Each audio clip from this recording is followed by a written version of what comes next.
Hi there. Well, welcome back. Um, Live with the Shaman, as it were. And we have a little bit to cover today. As you know, we've been going through the Grove of the Celtic Shaman training for those students who either want a refresher or those who are thinking about joining the Grove of the Celtic Shaman. And a bit of a reminder, if you will, not all shaman groves, not all shaman groups train exactly the way we do. The Grove of the Celtic Shaman, in case you don't remember from the opening, was established in 99 stroke 2000. We are actually coming up on our 10th anniversary. Will be October of this year, 2019. Wow. So 10th, 20th, shit, 20th anniversary. Oh my God, I'm getting old. Wow. Or, well, older, as it were. So today we're going to be discussing, as it were, the counseling portions of pagan ministry and shamanism. Shamans have always been sought out for spiritual counseling, guidance, leadership, healing, of course, and to help people sometimes find a better understanding about self. Well, in these courses that we're doing here on Live with a Shaman, we're going through the different stages of the Celtic Shaman Grove. Now, this segment may be a little boring to some, but I assure you there will be information in it that might help you, not only in counseling and maybe helping others, but in the counseling and perhaps the helping of yourself. Let me do something here real quick. See if I can maybe get rid of some of the glare. Yeah, that helped a little bit. All right. So without further ado, let us carry on. So over on our left monitor, we have where we're going to be discussing the minister's responsibilities, if you will. This is priest training part 6. What is a minister's responsibilities?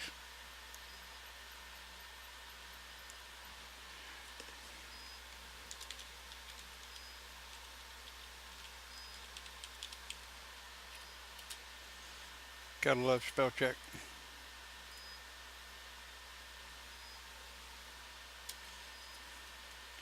Right. Number one, absolute number one responsibility. Listen. Listen to not only what is being said, but also listen to what's not being said.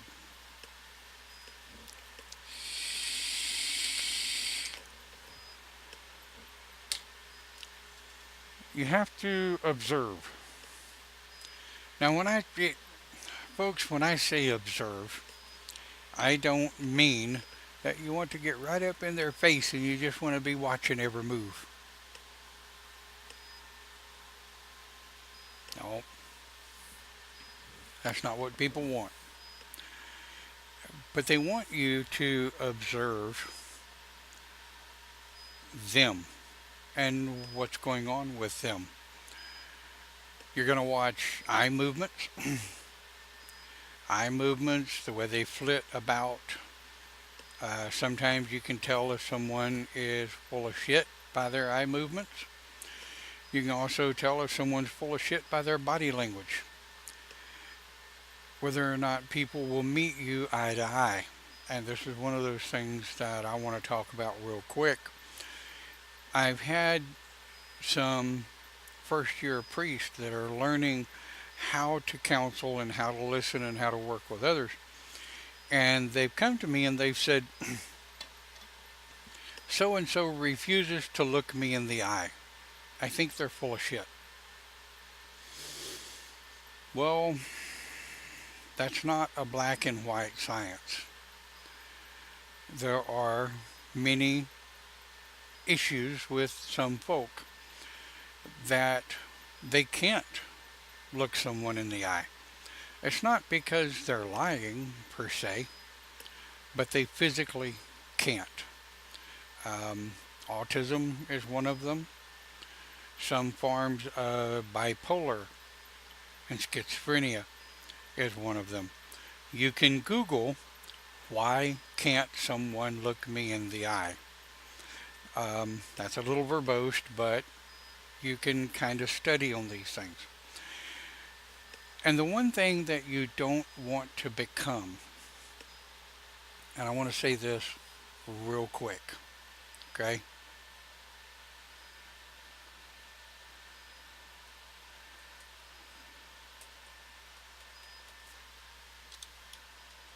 And I'm going to put that in here.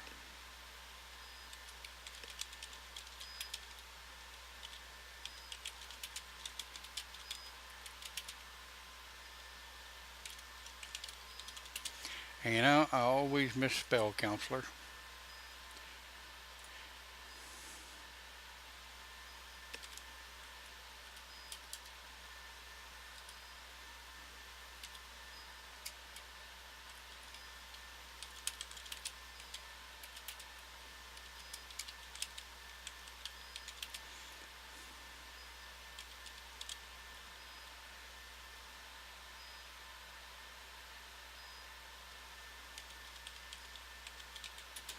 Wonder if that'll get close enough.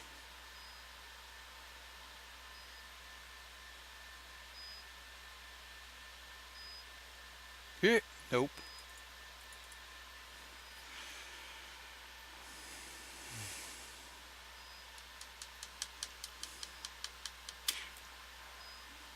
Trying to figure out how to get close enough to psychologist. Phy.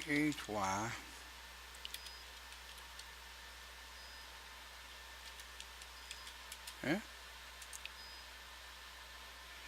Physiologist. Ah, there we go.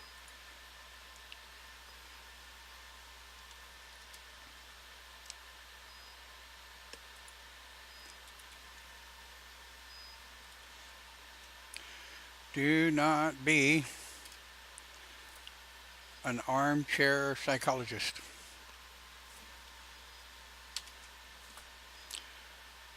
What is an armchair psychologist?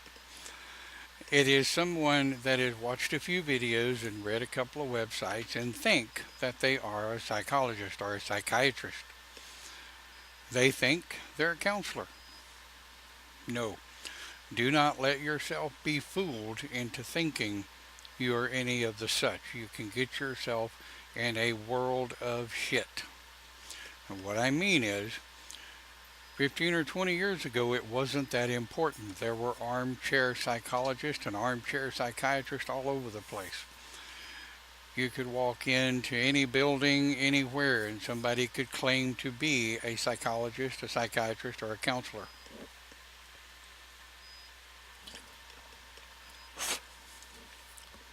I can tell you, in Texas, okay, in Texas, if you masquerade yourself as a psychologist or psychiatrist or counselor, you can do prison time. You can have your ass arrested, sued, fined, what have you, and you can do some pretty major prison time. What you want to make sure you explain to people, and you'll hear me say it all the time, I am not a licensed psychologist, psychiatrist, or counselor. I am not a licensed psychologist, psychiatrist, or counselor. What I am is a shaman. I am a pagan minister, and I have many years of working with people, helping people, watching their interactions, their actions, things that they say and things that they don't say. So keep in mind that when it comes to working people through their problems and listening to them as a minister, know your place. Okay? Know your place. You are a minister. You're there to listen. You're there to advise spiritually. If you pick up, don't be paranoid. Do not be paranoid. When you're working as a minister with somebody, you want to try real hard not to read into people's actions or inactions. You want to be open-minded, as I've said a million times. Open-minded. Do not be judgmental. It doesn't make any difference whether they're pagan, atheist, Christian, Hindu, agnostic, blah, blah, blah, blah, and going on and on. Your job as a shaman, right, and as a pagan minister is to listen.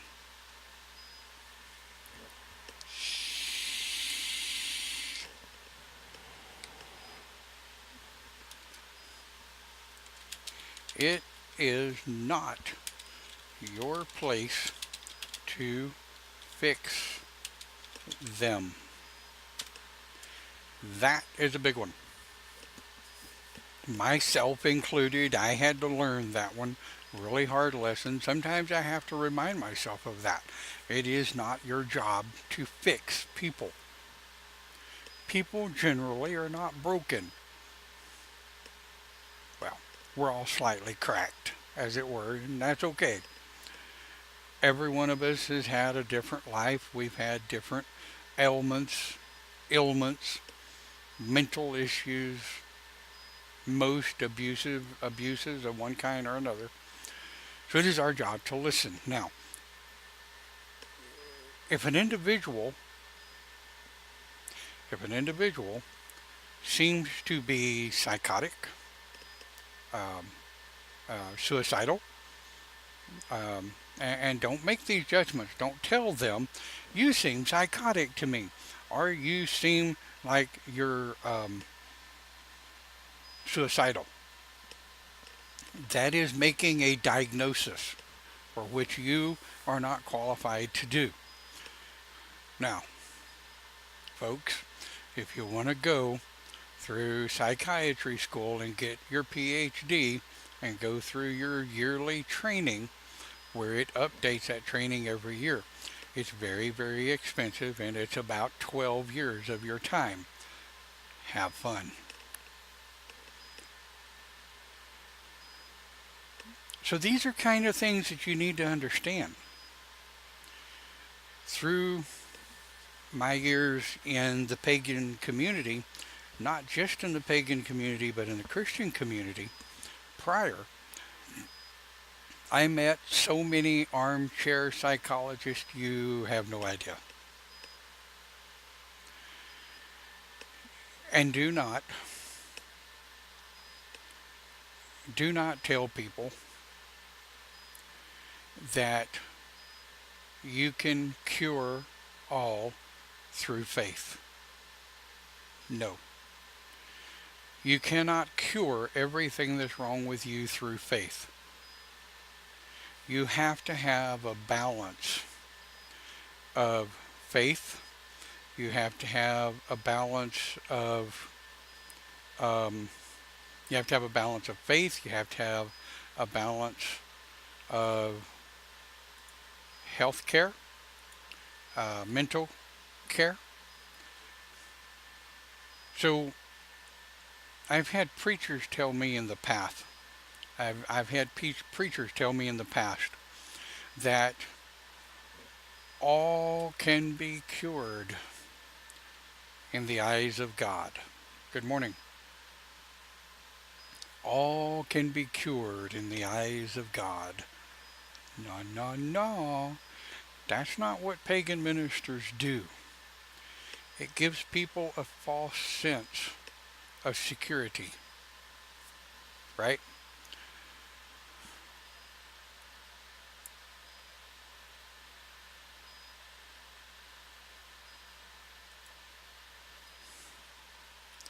You cannot fix them. Never give anyone a false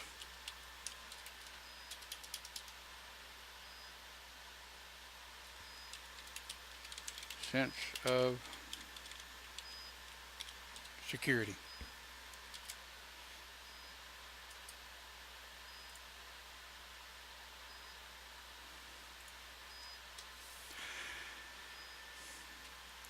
That means do not ever tell anyone, I'm going to cure you. No. Your job is to help them, to listen, to maybe give them ideas if they're really having some physical, emotional, psychological issues. Okay? Maybe help them seek treatment. Maybe look up and give them ideas where they can go for treatment while you work with them through this. Have them come to you and tell you what the doctor told them, if they're comfortable with that. Keeping in mind PHI, okay, personal health information. When you take the oath of the minister, you are bound by federal law, especially in America. You're bound by federal law not to share data for things that are shared in confessional and things that are shared with PHI, personal health information, covered by HIPAA. And I'll let you look that up. All right?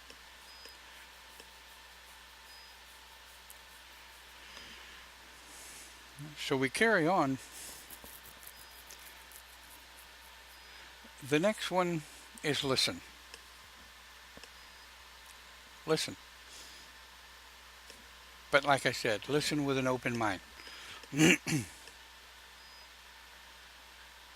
I put in here, listen with, I need to correct that. Listen with an open mind and heart. You want to watch their eye movements, body language. Open your shields to energy from the person you're trying to help. How many times have I heard over the years students tell me, I can't feel them and I'm trying to help them. I can't feel what their energy's doing. I can't feel what they're doing. Drop your shields. Open yourself up. 99% of the time, the person you're trying to help is not trying to get over on you. They're not going to attack you magically. They're not going to go after you as far as anything goes, okay? They're there seeking help. And it doesn't take but a nanosecond to pop that shield up if the individual becomes combative or attacking. You will do them more justice if you're not shielded, because I assure you, a seasoned practitioner knows when someone is shielded against them. And that is very counterintuitive to what you're trying to do.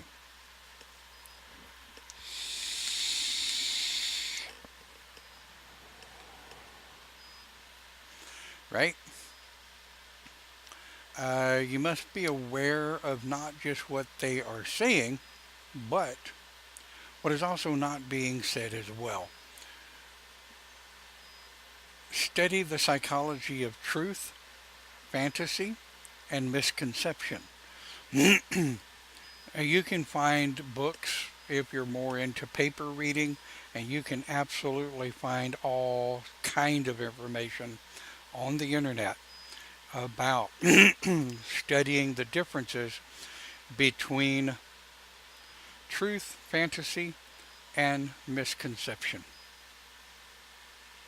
Truth.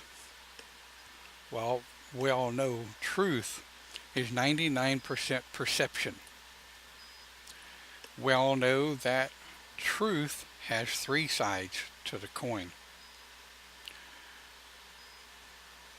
Your version, my version, and a little tiny itty bitty bit that is the actual fact of the event. So when someone is telling you their perception of the events that happened to them, don't immediately call bullshit. Listen to it all the way through. Let your spirit guides guide you on what's bullshit and what is not. Right? So this is another topic that I wanted to add in here. Let your spirit guides, that's two words. Let your spirit guides guide you on working with people. This will help you. The little voice in the back of your head, so to speak, if you will. This will help you through that.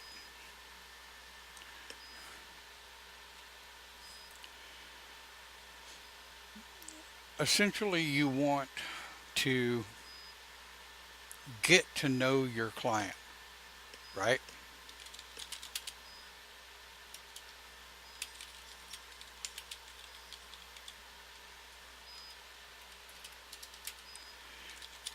Get to know.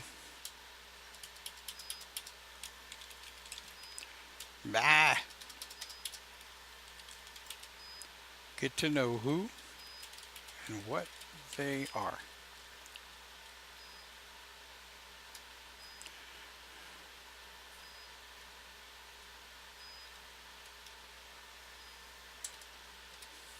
What this means is get to know your client, get to know who and what they are. And you can do this by let them start.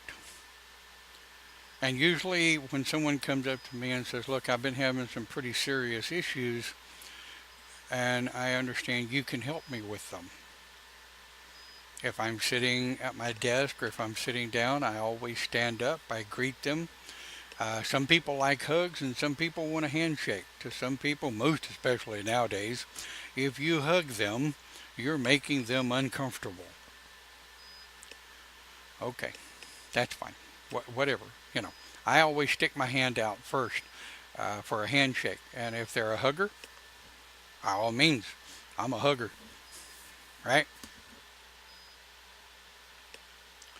So when you first meet them, you want to get to know them. You want to listen to them. Okay, somebody comes up, they've said what they had to say. My first question is, okay, well, let's start with what's your name, right? I'm Don. Nice to meet you.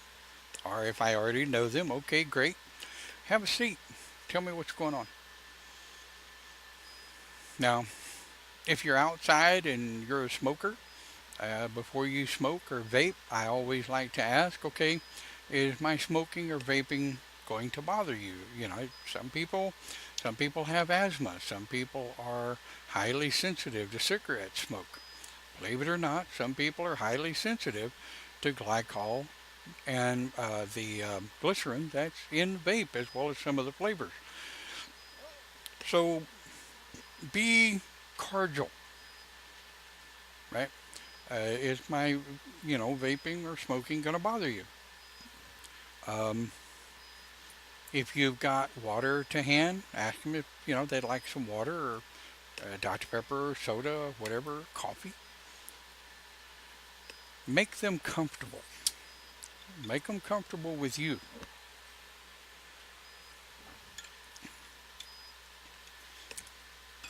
Because what you want to do during this time of introduction, you don't want to come across as a psychiatrist. You don't want to come across as a counselor, right? I don't want to see any of my students sitting there. Well, hell, I don't have a pen at my desk. Goes to show I do everything on Word document, doesn't it? I don't want to see any of my students sitting there with a legal pad and a pen writing things down. I don't want to see any of my students sitting there trying to counsel someone with their damn cell phone in their hand. When a person walks up to you and asks you for help, put the damn cell phone away. If you're addicted to your mobile device bad enough that if it dings you have to pick it up, turn the damn thing all the way down. Right? Back in the days prior to popular cell phones, it was pagers. How many times my pager went off in the middle of counseling someone, I can't even begin to tell you. So what I did was I would put my pager on silent. I had 3 settings, right?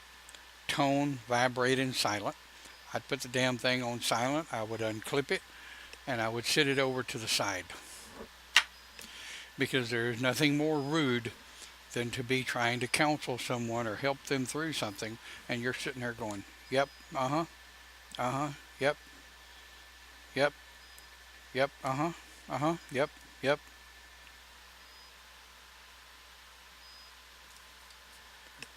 Smack it. No.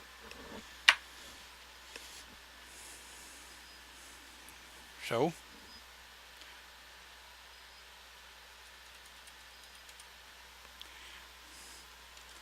put away all devices.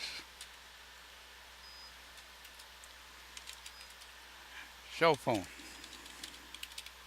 tablet, pager, computer,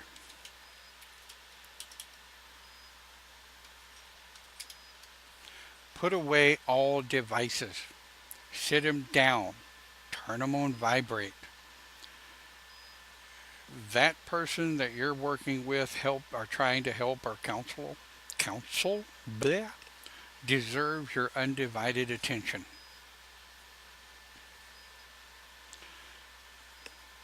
Something else. You as a minister, right? You as a minister, you can never charge for your services. You can never charge for your services. If you charge for counseling someone, that's illegal. You can get popped for masquerading as a licensed physician or a licensed healthcare professional.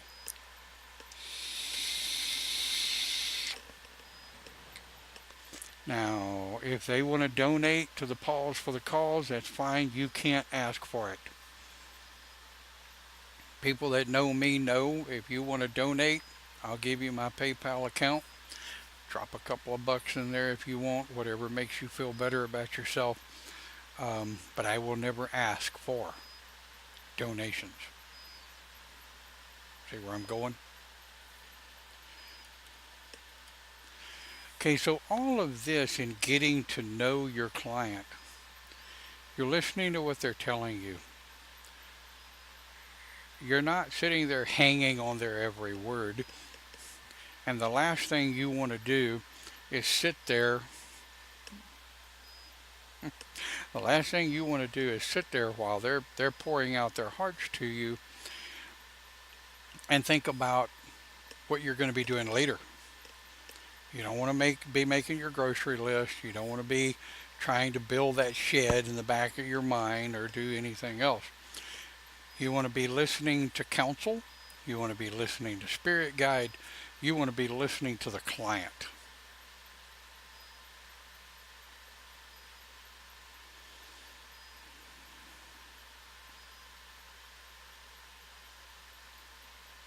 Yeah, absolutely.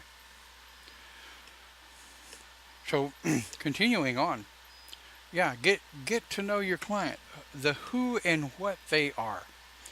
Now, any of the shamans that have studied within the Grove of the Celtic Shaman, they learn the who and the what and the why. Those three questions will facilitate a shaman's growth through the grove. Who, why, and what. A lot of times we don't ask the what because the what also sometimes corresponds with the who. Nothing confusing about that, right? By the who, not just their name, but are they a parent, right? Are they a parent of children or animals? Because people who love their animals, they are their kids. This is part of that open-mindedness I was telling you about. What do they do for a living? What is their job? Do they have a job? Do they want a job? Don't ask them that. Listen, they will tell you in their opening conversation.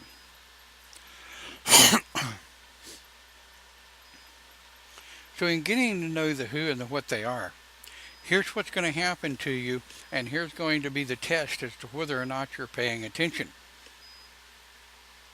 They are going to blow out boatloads of sentences and paragraphs of issues, and then they're going to look at you and go, what do you think?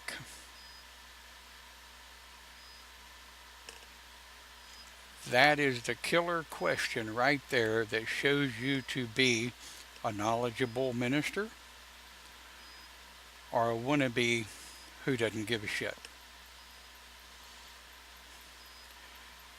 And the first time a client comes to me and says, well, I tried to go to your student for help, and when I asked them what they think, they were playing on their cell phone, they were doodling on a piece of paper, playing on a computer, and when I asked them what they think, they said, I'm sorry, I didn't hear you, or I don't know.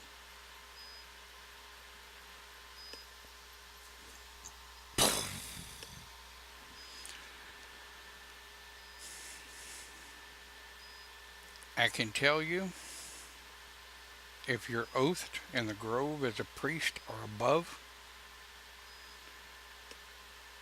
one of the leaders, if not all of the leaders of the grove, myself included, if you're one of my students, will ream your ass. That is disrespectful. Very disrespectful. Can you tell I have a problem with that? Anyway, we carry on.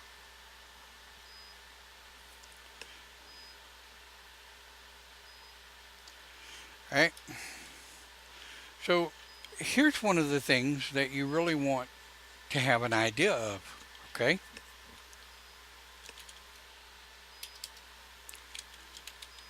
Know your area. Have to hand emergency numbers. I'll go back and correct that in a minute. Suicide hotline. I think hotline is one word.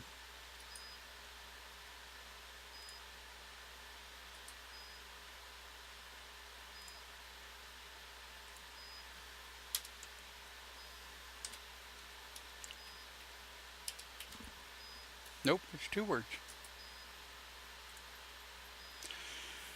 So you want to have to hand emergency numbers, suicide hotline. There's another one that's real popular.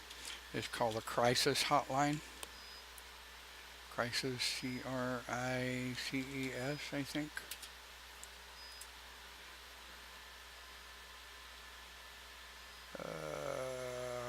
Crap, I don't know how to spell crisis. I can't believe that. A, I can't tell who's online. Whoever's online, spell crisis. Um, but and other local hotlines. That'll work.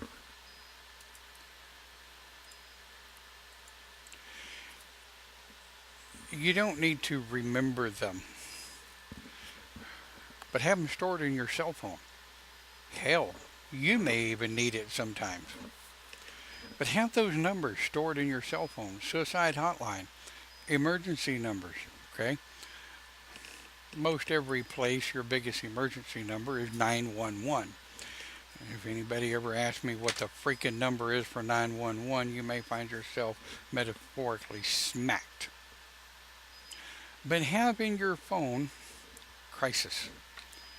CRIS. Really?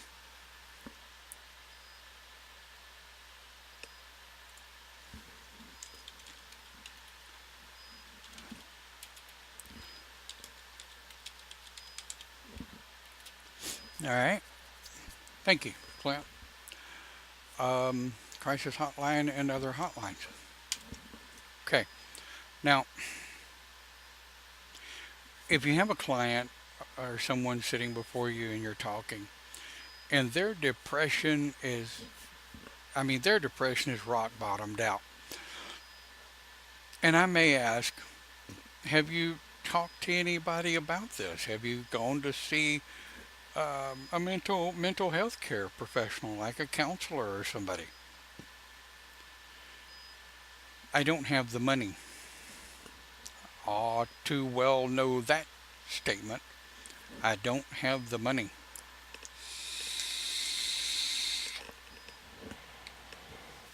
That is where crisis hotlines, suicide hotlines, and the like can really help.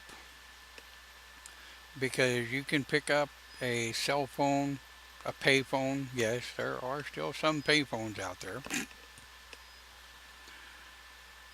A phone anywhere and call the crisis hotline or the suicide hotline and get help.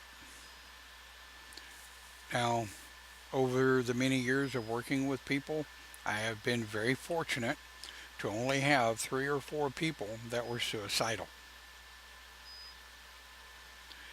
And I want to share just a real quick story with you while we're in this. I had a young man way back when I first started called me, and I answered the phone, and he said, I just wanted to say thank you for everything you've done, and it's not your fault that you couldn't help me. And the next thing I knew was a gunshot and a thud. It's a very eerie feeling. It's a very eerie situation. Immediately you fall into the responsibility. Maybe I could have done something better. Maybe I could have done more. But at the end of the day, if you've done the best you can, then that's all you can do. But I luckily had his address. I choked back a tear and I called 911, explained to them who I was and what happened, and gave him his address. The young man had blown the top of his head off. There's no coming back from that. I did officiate his rites of passage, and the family Luckily, they didn't blame me either. They were grateful for what little bit I had been able to do, because I had recommended to him multiple times, you really need to go to a crisis center. You really need to. This was way before crisis hotlines and such as that were a big thing. You really had trouble finding a crisis center in local neighborhoods. Nowadays, they're everywhere. Most of them are Christian run, but who cares? As long as they've got bona fide licensed psychiatrists and psychologists, blah blah, that can help you. What is it? What difference does it make? Now, if you go to a crisis center, you go to a crisis hotline, and they start preaching to you about the Word of God and how God can heal you through all of your ills, that's not why you're there. Thank you very much. Have a nice day. But I need a true licensed health professional. You are obviously not it. That one screwed with me for quite a few years. But it also angered me to no end that someone would just give up. But when someone gives up, you have to know when you're done.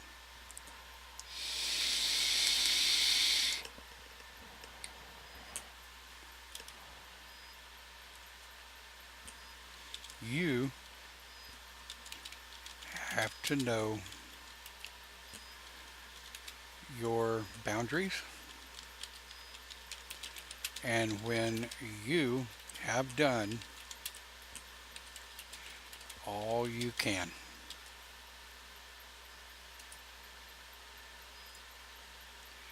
You have to know your boundaries and when you've done all you can. This is very important. There is only so much you can do as a minister to help these people get through what's going on.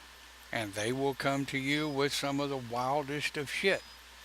I promise. Eventually, after a while, some of it, you won't be surprised. You really won't. Eventually, nothing surprises you. Never allow a client to take you down with them. Again, know your personal boundaries. All right? Know your personal boundaries.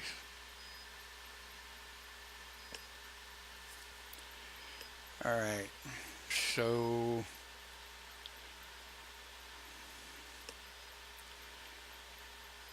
and the last bit, we're 43 minutes past the hour. Within any ministry, you have to know what you can and cannot do. Be careful with any giving of advice to anyone. This is where someone might come to you with a mental issue. You have to know when to step out and work with the person to find them some help. And that's what I was talking about up there.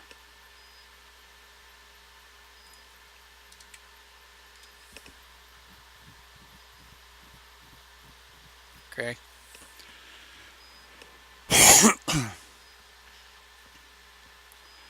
So,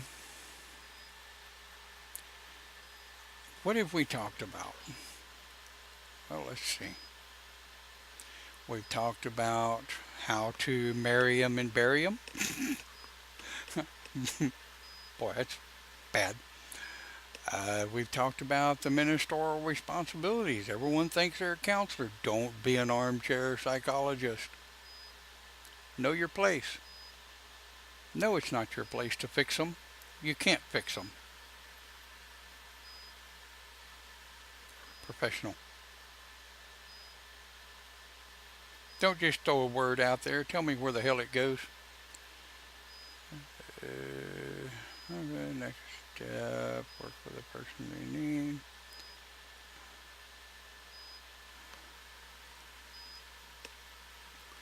Professional help. Numbers to staff. Right, yeah. You've got to know when to um, you've got to know when to work with them. And something that I recommend, okay, and I want to kind of close with this, and then we're going to take a look at next week's topic for discussion.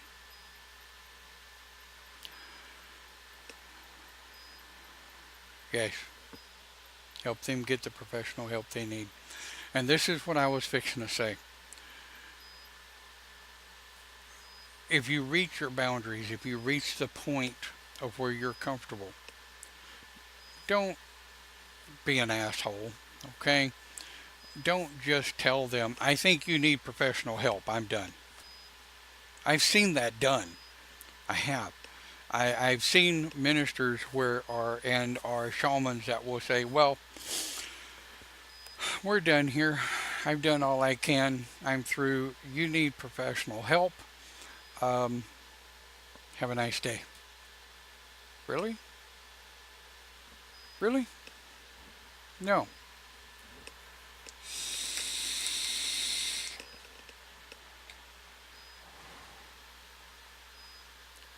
Tell them.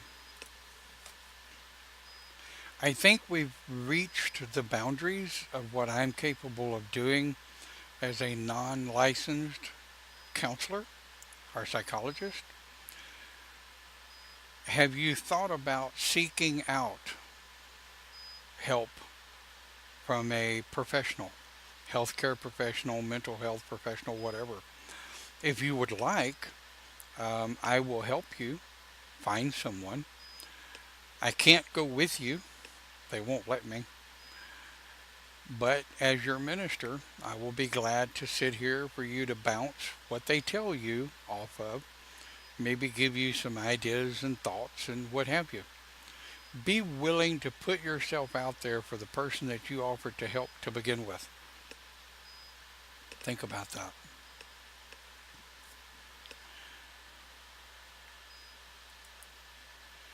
So at the end of the day, what do we do as pagan ministers? That's about all of the pagan ministry training I can do that's written. The rest of it, you have to learn. We have to talk about ideas, thoughts, the way to handle different issues and things that come up.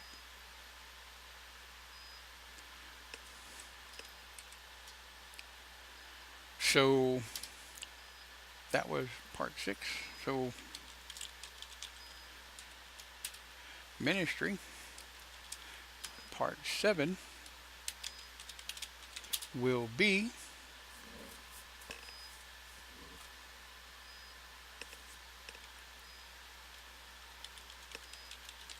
finishing up ministry training and recap. Review, right?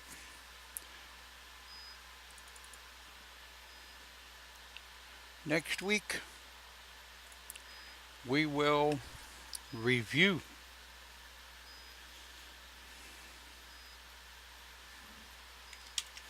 And yes, as soon as I can, I will upload this to the Open Grove of the Celtic Shaman, the Open GCS. We can go from there. So, in short, I know a lot of these classes that the Grove of the Celtic Shaman is putting out to you may be a little overwhelming at times. Might be a little more than what you can handle. You have to follow your heart. You have to follow what's right for you. And you have to be true to yourself, most importantly. I hope that you're enjoying these classes as we do them. As always, we like your comments. We like ideas. If there's something we need to go back and cover again during a review, during a recap next week, will be the one to do that. Or if you have something that you need to discuss offline, hit one of us up. Hit one of us up on PM or over on the open GCS page. We will be more than happy to talk to you, to help you out. Well, folks, that's it for Live with the Shaman for today. We hope you enjoyed. Hell, if you didn't, let us know. If you did, let us know. But we'll see you next time right here, Live with the Shaman.